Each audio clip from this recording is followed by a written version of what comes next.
The kiss faded, not from desire, but necessity. Their foreheads remained pressed together, breaths mingling in the still air that followed. For a moment neither moved. Aeliana's eyes fluttered open first, violet flecks catching the ambient glow of the portal stones. Her fingers curled gently against the fabric of Gunner's shirt, as if reluctant to let go. But she did, slowly, respectfully.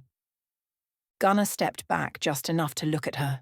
The steel of his eye had softened, still guarded, always watchful, but something in him had been disarmed.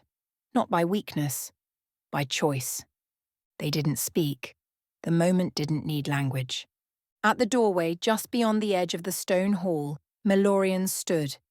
He had come with the intent to deliver orders, one final directive before the earthbound party departed, but the sight before him silenced that purpose. His hand lingered on the doorway. Then, slowly, he withdrew it. He did not step in. He did not speak. Instead, he watched. The elven guardian who had once stood at his side, fire in her eyes and storm in her hands, now stood anchored by something older than vows. She had found gravity, not in obligation, but in connection.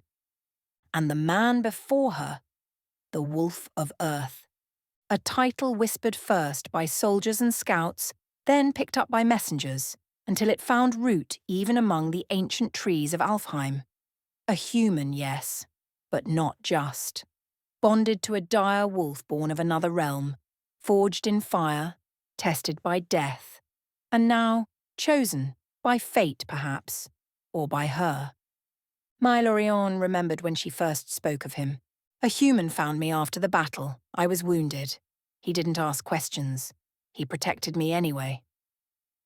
And later, after the war with Ultranacious turned, he would have died for me. I saved him. I didn't think twice. That was when Maelorion knew. Aeliana's path had never been only Alfheim's. Her fate had curved quietly toward Earth from the moment she fell into that realm. And now here it stood, etched in a single kiss that echoed more deeply than any spell. He stepped back into shadow. No orders would be given, not yet. This moment belonged to them. But as he walked away, one thought lingered. If the old prophecies speak true, then the wolf and the guardian were never meant to remain apart. Not in war, not in love, not when the storm returns. The wind stirred lightly outside the chamber. Aeliana and Gunner stood close still, though the moment had softened. Their hands lingered between them, not clasped, but near. A quiet footstep echoed. They turned just as Maelorion reappeared at the arched threshold, robes whispering behind him, his expression measured. "I did not wish to interrupt," he said, "but the council awaits. Preparations must be made before you return to Earth." Aeliana gave a small nod, her tone even. "Of course." Maelorion's gaze lingered on them both, then rested briefly, knowingly, on her. "Aeliana, may I speak with you? Alone?" Gunner gave her a glance, brow lifted in silent question. She responded with the faintest touch to his arm, a reassurance. He stepped away. Maelorion led her to a side corridor, a narrow hall carved from moonstone and old magic. The silence here was thicker, not hostile, just old. Only when they were far enough from listening ears did Maelorion speak again. "I've carried a question," he said slowly. "Since the day you defied me in the field." Aeliana tilted her head, intrigued. Maelorion glanced at her sidelong. "You said, and I quote, to use the words of Derren, bite me." Her lips twitched. "I understand the defiance. I even accept the decision," he continued. "But what exactly does bite me mean?" For the first time in days, Aeliana laughed, a quiet, real thing. "It's an Earth phrase," she said, amusement threading through her voice. "A very human way of saying, I'm not taking your orders, and I'm not apologizing for it." Maelorion arched an elegant brow. So it was not a literal threat. She smiled. Number, though. I did consider making you flinch. That earned the faintest curl of his mouth. I thought I'd failed you in that moment. You didn't, she said softly. You taught me to lead. I just started leading in my own way. Maelorion nodded, slower now. Then I was not wrong to let you walk your path, even if it took you farther from Alfheim than I wished. Their eyes met, mentor and student, no longer bound by rank, but by understanding. I'll always carry Alfheim with me, she said. But Earth changed me. And the man waiting behind us? He asked. Her smile was quiet. He helped me become who I am. Maelorion gave a long breath, then turned back toward the main chamber. I suppose it's time I met the Wolf of Earth properly. Maelorion stepped back into the chamber, his gait slow but steady. Aeliana remained by the corridor entrance, watching. Gunnar stood where she'd left him, arms folded, his stance quiet but alert. Maelorion approached. Gunnar, he said with a dip of his head, measured, respectful. Before I return to the council, is there anything you would have me say to them? Gunnar didn't answer immediately. He studied the elven elder for a long moment, as if deciding whether honesty would be worth the cost. Then he shifted, his voice low and without ceremony. Yeah, Gunnar said. Tell them we carried their silence like dead weight through the war. Maelorion's expression didn't flinch. Gunnar pressed on. We lost Erendil. Shade nearly died. Lyra's still missing. And for a long damn time we thought they'd let Aeliana fall too. He stepped forward. Not hostile, just grounded.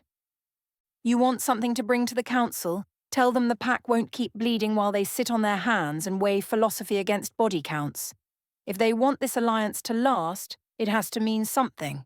The words hung heavy, the kind that echoed louder than a raised voice. Maelorion gave a long breath.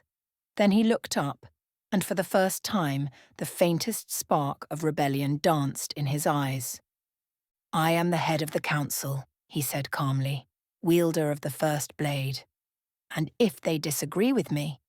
He paused, glanced over his shoulder at Aeliana. Then, he continued, in the words of Derren, they can bite me. Aeliana choked on a laugh. Gunnar blinked once, then let out the smallest smirk he'd shown in days. Maelorion turned to her, lifted a single brow. Did I use it correctly? Aeliana, eyes alight, nodded. Perfectly. Gunnar shook his head with a quiet grunt. Derren's going to be insufferable when he hears about this. Maelorion offered a rare, almost conspiratorial smile. Then perhaps don't tell him. They stood in companionable silence for a moment, no longer strangers bound by circumstance, leaders, warriors, survivors of the same war. Maelorion gave one final nod. I will see to the council, and when next we speak, I hope it is not at the edge of another storm. He turned, robes whispering like distant memory. The portal chamber hummed with quiet power, the ancient stone walls of Eldemire echoing with the soft thrum of stabilized ley lines. Maelorion stood at the gateway, its swirling light casting pale gold across his robe. One hand rested lightly on the hilt of the first blade at his side. His posture was as regal as ever, but something in his expression had softened. Aeliana stood beside him, her silver hair braided back for travel, her staff lightly balanced across her back. She faced Gunnar, the distance between them narrow but weighty. You'll have your hands full, she said, voice low, eyes not leaving his.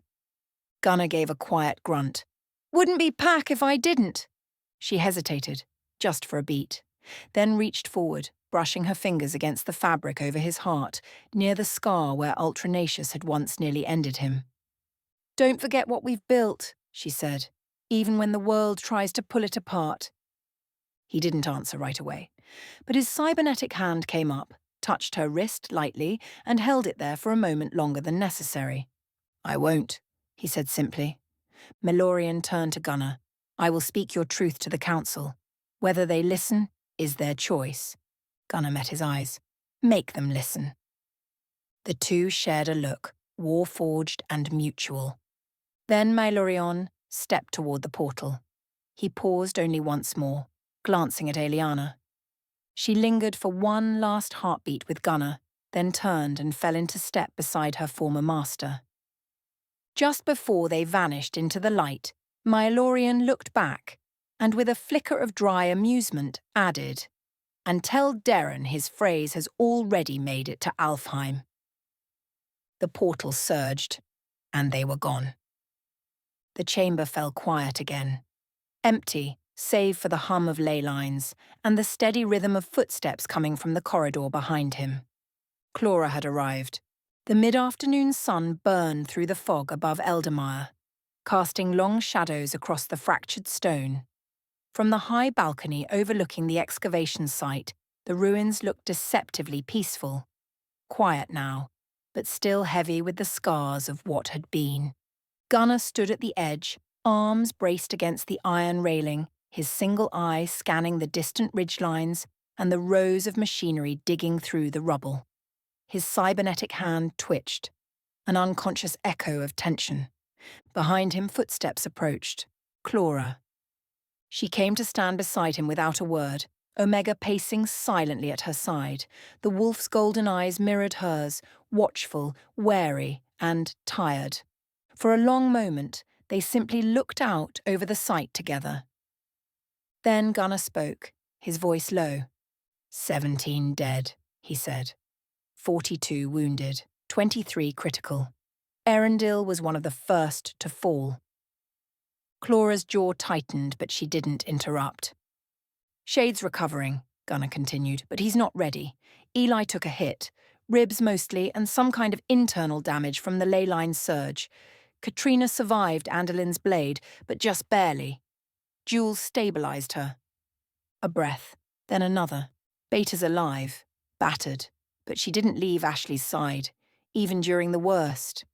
Clora nodded quietly, her gaze tracking a unit of engineers below. "What about Rose?" she asked. "She's here," Gunnar replied. "Down in the ruins. She found 3 buried portals, ones that haven't been touched in over a century, buried under stone, sealed by time. She thinks they're recoverable. Says if she combines her knowledge of Eldemire's systems with Alfheim's technicians, she can get them operational." Clora glanced sideways at him. "And you believe her?"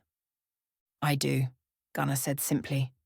"No one knows these systems like she does, and she's not wasting time. She's already got 2 elven techs working under her." The silence settled again, heavier this time. "I take it this isn't just an update," Clora said. Gunnar turned to face her fully. "I'm going back to Earth. I need to brief Sofia. We've got wounded scattered between 3 realms, a facility still under threat, and civilians asking questions no one wants to answer. The elven detachment is staying here, your command. The council approved it. Maelorion signed off." Clora didn't flinch. "Understood." "They respect you," Gunnar added. "They'll follow your lead." "And if they don't?" she asked. His eye narrowed. "Then remind them you walked through fire and didn't blink." She smirked faintly at that. "Report anything unusual," he said. "Movement near the ley lines, any residual activity from Draven's devices, anything that stinks of Black Dawn. If you need backup, you call. No hesitation." Clora nodded again, more solemn now. "You'll have full updates every 12 hours. Bianca's setting up a secure relay through the rebuilt portal frame." Gunnar hesitated, then quieter. "I wasn't fast enough." Clora turned sharply. "Don't. I saw Shade bleed. I saw Aeliana breaking her oath just to keep us alive.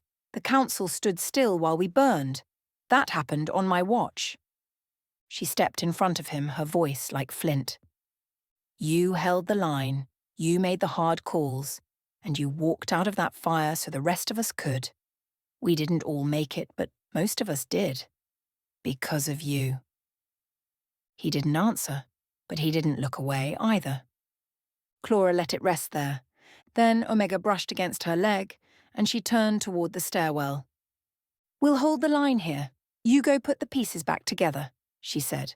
Gunnar gave a single nod, stepped back from the rail, and, without another word, the Wolf of Earth turned toward the waiting portal, leaving Eldemire in the hands of the Alpha he trusted most. Dust hung in the late-day sun like gold-threaded smoke, drifting across the lower levels of the Eldemire ruins. Ancient stones had been unearthed, cracks spiderwebbed through columns that hadn't seen light in a century.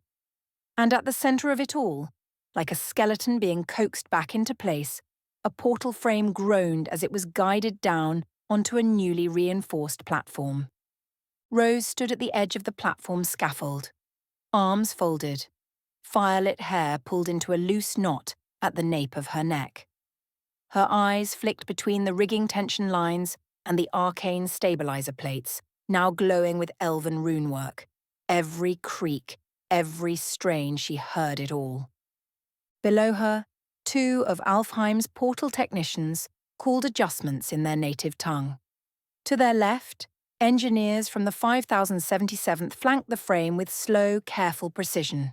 Their uniforms were stained from days of digging, welding, rerouting ley conduit under unstable stone. "Steady!" one of the engineers barked. "Lock it on my mark."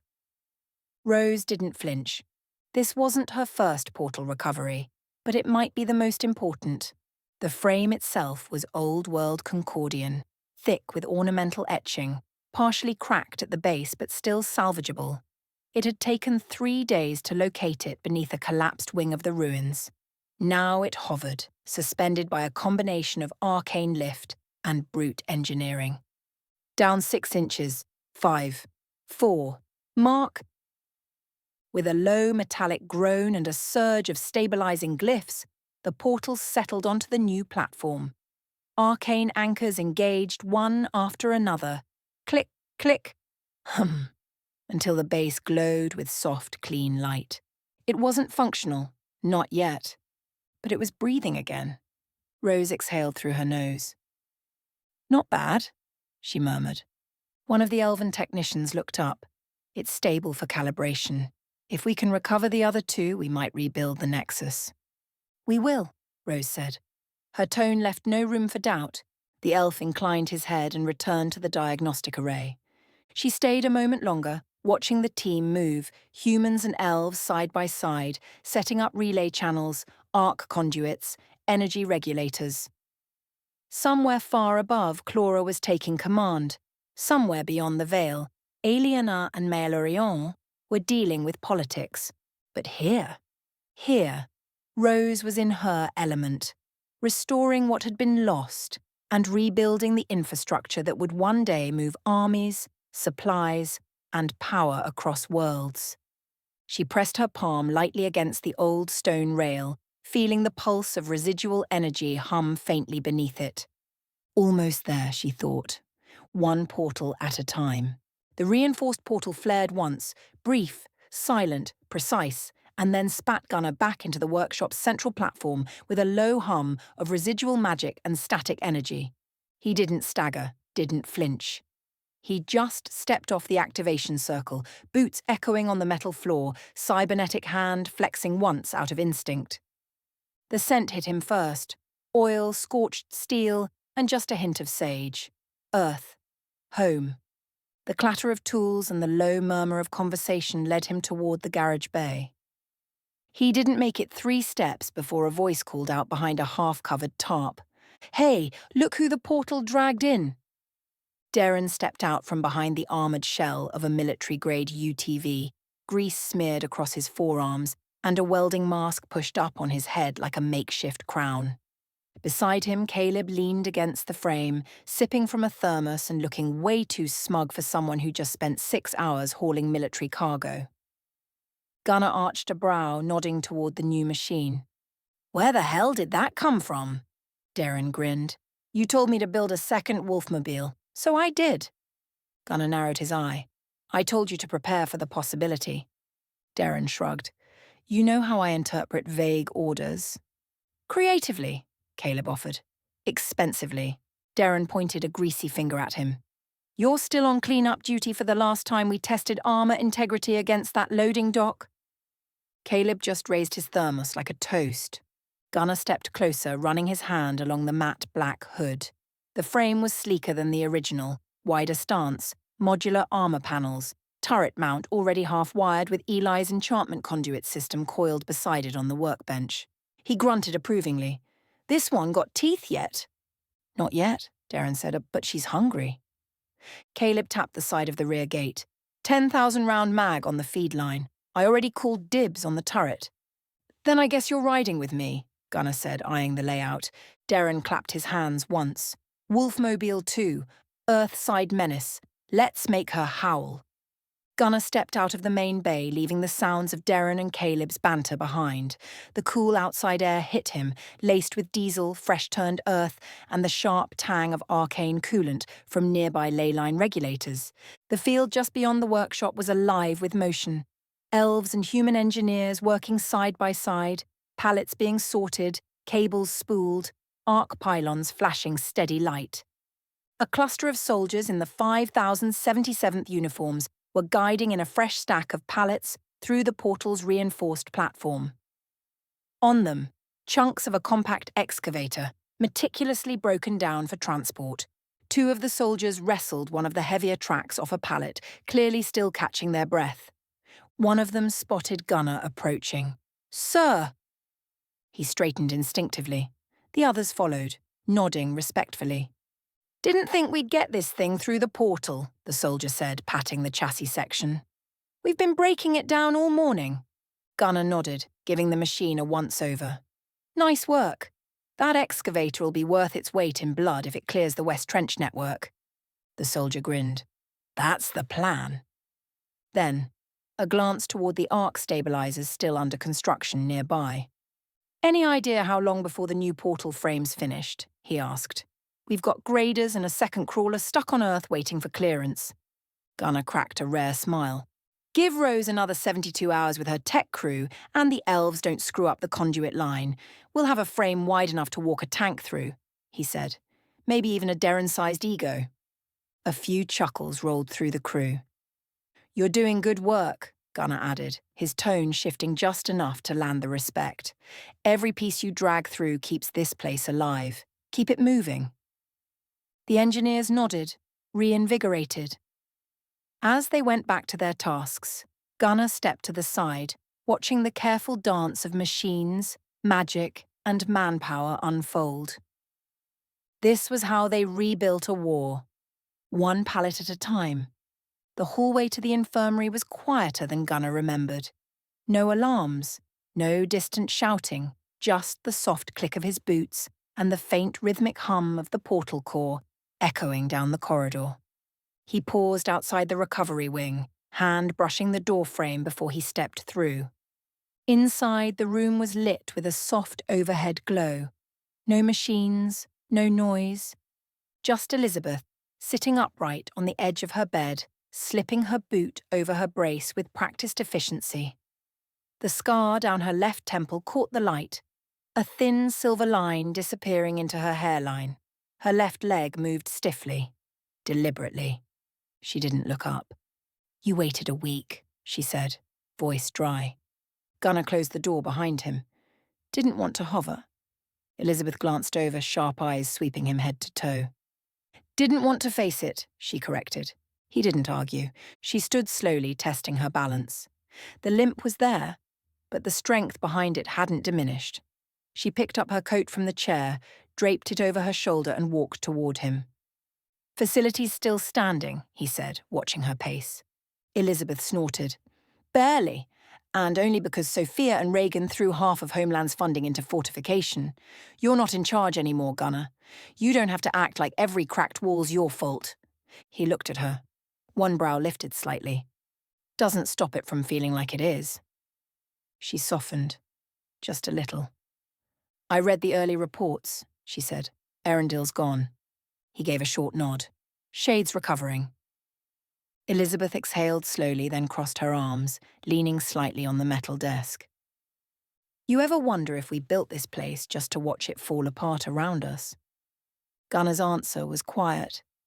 "Every day." They let the silence stretch. The weight of command hung between them, not just what they'd built, but what they'd lost, what still remained. Then, softly, Elizabeth asked, "Have you told them yet?" Gunnar's expression darkened. "Heading there next." She nodded once. "They deserve the truth." "I know." She stepped forward, placing a steady hand against his chest, not forceful, not soft, grounding. "Then give it to them. All of it. And don't flinch when it lands." Gunnar gave a slow nod. "Glad you're still here," he said finally. Elizabeth smirked. "Someone has to make sure Reagan doesn't requisition a tank for every coffee break." He huffed a breath, almost a laugh, and turned to go. The meeting room felt colder than Gunnar remembered. Brighter screens, sharper lights, no photos on the wall, no worn maps, just sleek digital tables and reinforced soundproof glass. Functional, controlled, no history on display. It wasn't his anymore. Colonel Reagan stood at the head of the table in full uniform, her arms crossed behind her back. Director Sofia sat opposite, tablet in front of her, posture relaxed but eyes razor-sharp. Neither woman rose when Gunnar entered. "About time," Reagan said. "You kept us waiting," Sofia added without looking up. "I didn't come here to be coddled," Gunnar replied, stepping to the table. "I came to finish what the rest of the world's pretending didn't happen." Reagan's jaw twitched. "Then report." Gunnar slid a data slate onto the center of the table. The holodisplay flared to life, cycling through images. Eldemire's cratered battleground, drone captures of collapsed towers. One frame frozen on Draven's charred corpse, his body curled inward as if trying to protect something he'd never deserved. Gunnar spoke evenly. "Draven is dead, confirmed." Rose struck the final blow. There was no escape. His stronghold collapsed around him. Reagan's arms dropped to her sides, but her mouth stayed a hard line. "During his final moments," Gunnar continued, "he told us what Trinity had been hiding. She gave birth. The child, his child, is the heir of Ultranacious." Sofia sat up straighter. "The rumors were true." Gunnar nodded once. She hid the pregnancy, carried it through the final phase of infiltration, gave birth in secret, likely with help from Black Dawn's inner circle. The child was extracted before the final assault. Reagan stepped forward, her voice tight. "Where is it now?" "We don't know," Gunnar said. "Trinity fled during the retreat. She and Andalin used a backup portal, one we didn't catch in time. We had her, blade to her throat." "And you let her go?" Reagan said sharply. "No," Gunnar replied. "She escaped. I made the call to prioritize holding the portal site. If I'd chased her, Eldemire might have fallen." Sofia leaned back, calculating. "So let's be clear. Trinity, one of our most trusted officers, gave birth to a supernatural heir with more destructive potential than Ultranacious himself. And now she's out there, with the child, in hiding?" "Yes." Silence stretched. 17 dead in the last battle, Gunnar added. 42 wounded. Erendil is gone. Shade's recovering, Katrina's stable. Lyra is active and back in rotation. The elves are holding Eldemire under Clora's command. Rose is restoring the portal grid. 3 ancient Concordian gates found in the ruins. She's convinced she can bring them back online. Sofia didn't speak. Reagan's eyes locked onto his. "You waited a week to tell us this. Why?" Gunnar didn't flinch. "Because once I said it out loud, it became real. And because I knew what would come next." Sofia spoke again, her voice like ice wrapped in velvet. "We can't contain this if it spreads. Not just the child. The idea of the child.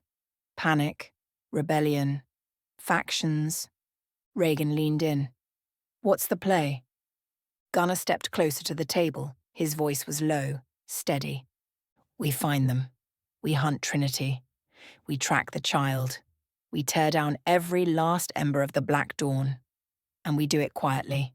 No leaks. No panic." Sofia nodded. "Understood." Reagan narrowed her eyes. "And when we find the child?" Gunnar looked at them both. His expression was iron. Then we make a choice the world was never ready for. The door hissed shut behind Gunnar, leaving only the low hum of air filtration and the residual flicker of the holoscreen. Reagan stood rigid, hands clenched at her sides. Sofia slowly tapped her tablet off and folded her hands atop it. Neither spoke for a long time. Finally, Reagan broke the silence. "Do you believe him?" Sofia's gaze didn't waver. "I believe he said everything he was ready to say." Reagan turned to face her fully.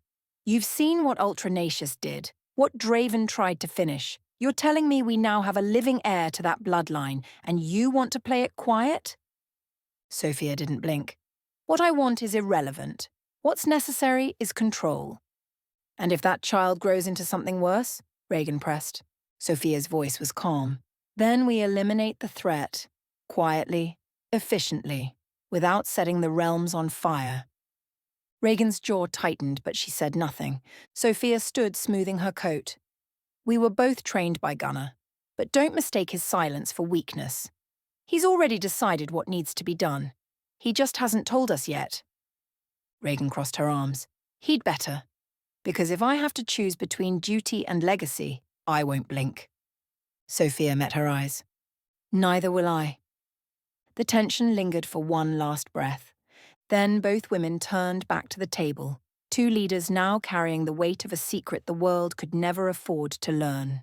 The wind cut through the broken arches of the Eldemire ruins with a dry, low whisper, one that carried the scent of stone dust, ley-line bleed, and half-forgotten fire.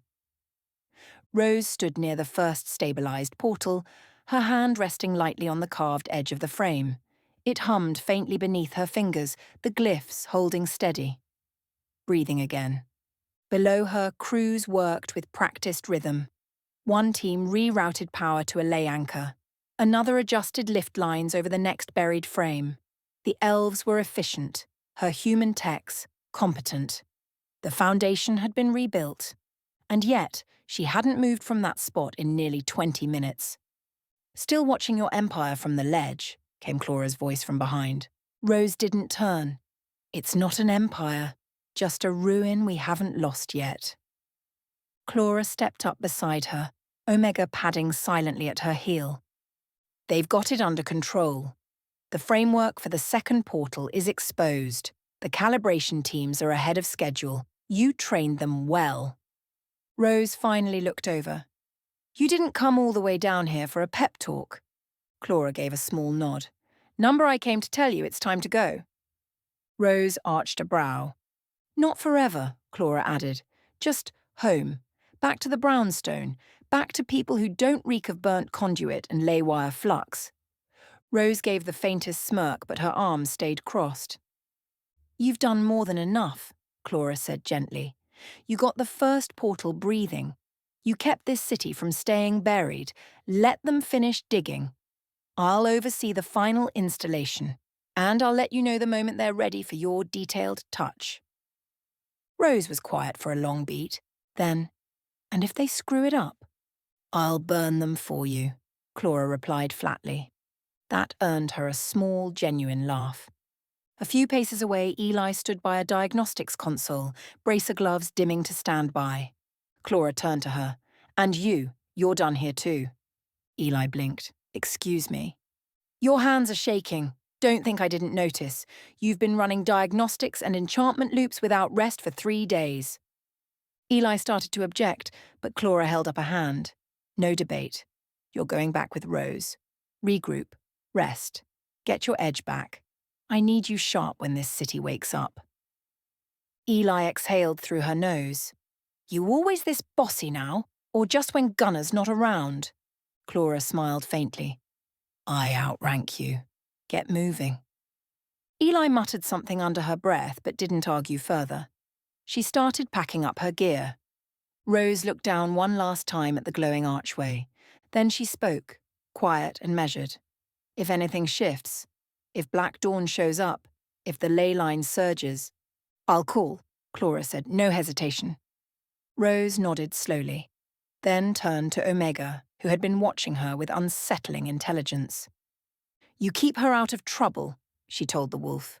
Omega gave a soft chuff, and with that, Rose turned, cloak fluttering behind her as she walked up the ramp with Eli at her side, back toward the portal and the path that would take her home.